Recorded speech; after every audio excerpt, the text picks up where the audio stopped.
Bismillahirrahmanirrahim. Assalamualaikum warahmatullahi wabarakatuh. Perkenalkan, nama saya Nailatul Iza, NIM 2419034 dari kelas PIAUD A. Hari ini saya akan sedikit menjelaskan tentang manajemen pendidikan Islam anak usia dini. Langsung saja kita menuju ke pembahasan yang pertama, yaitu pengertian manajemen PAUD.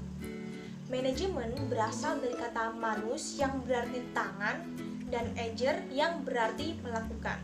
Dan apabila digabung menjadi manajer berarti menangani.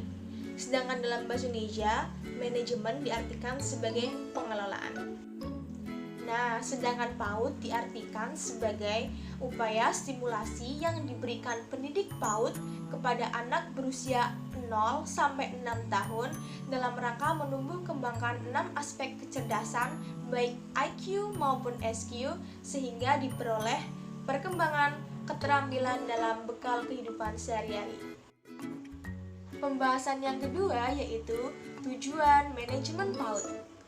Tujuan manajemen PAUD adalah terwujudnya efektif dan efisien. Maksudnya yaitu tercapainya semua target dan tujuan dengan melibatkan semua komponen lembaga PAUD dengan cara dan waktu yang efisien. Manajemen PAUD tentu memiliki beberapa manfaat. Yang pertama, organisasi kelembagaan PAUD memiliki tujuan yang lebih jelas dan terarah. Yang kedua, organisasi kelembagaan PAUD lebih mengetahui proses apa saja yang harus dilakukan dalam mencapai tujuan. Yang ketiga, organisasi kelembagaan PAUD lebih mengetahui komponen apa saja yang harus dilibatkan di dalam proses tujuan tersebut. Dan yang keempat, organisasi kelembagaan PAUD lebih memiliki efektivitas dan efisiensi waktu dalam memanajemen kinerja anggotanya. Lantas, apa saja ya yang menjadi fokus dari manajemen atau pengelolaan pendidikan Islam anak usia dini? Mari kita bahas bersama-sama. Pembahasan yang pertama yaitu manajemen penyelenggaraan PAUD.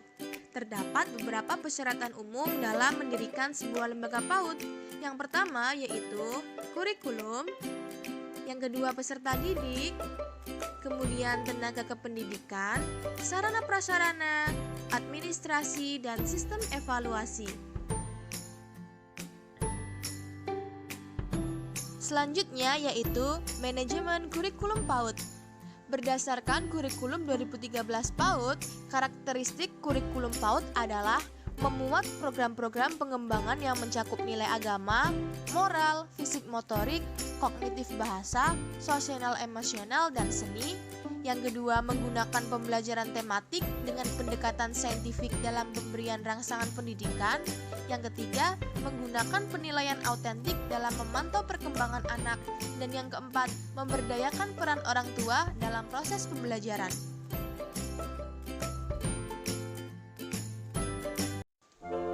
Pembelajaran pada PAUD diimplementasikan sesuai dengan orientasi pada perkembangan anak, prinsip belajar sambil bermain, kreatif dan inovatif melalui APE, lingkungan yang kondusif, pembelajaran secara tematik, dan prinsip pengembangan keterampilan hidup atau kemandirian. Manajemen peserta didik PAUD bertujuan untuk mengatur semua kegiatan dan aktivitas peserta didik selama proses pembelajaran sehingga kegiatan belajar mengajar dapat berjalan dengan tertib dan teratur.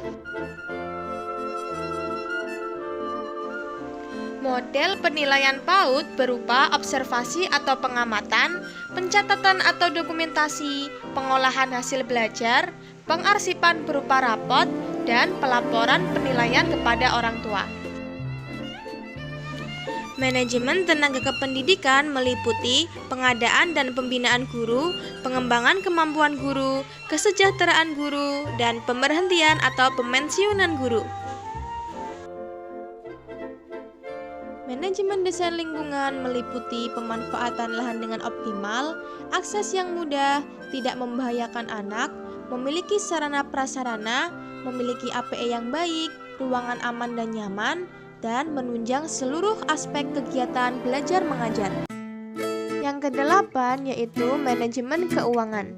merupakan penyusunan anggaran operasional seperti RAPBS atau Rencana Anggaran Pendapatan dan Belanja Sekolah dan RKAS atau Rencana Kegiatan Anggaran Sekolah dalam jangka waktu tertentu atau per setiap semester.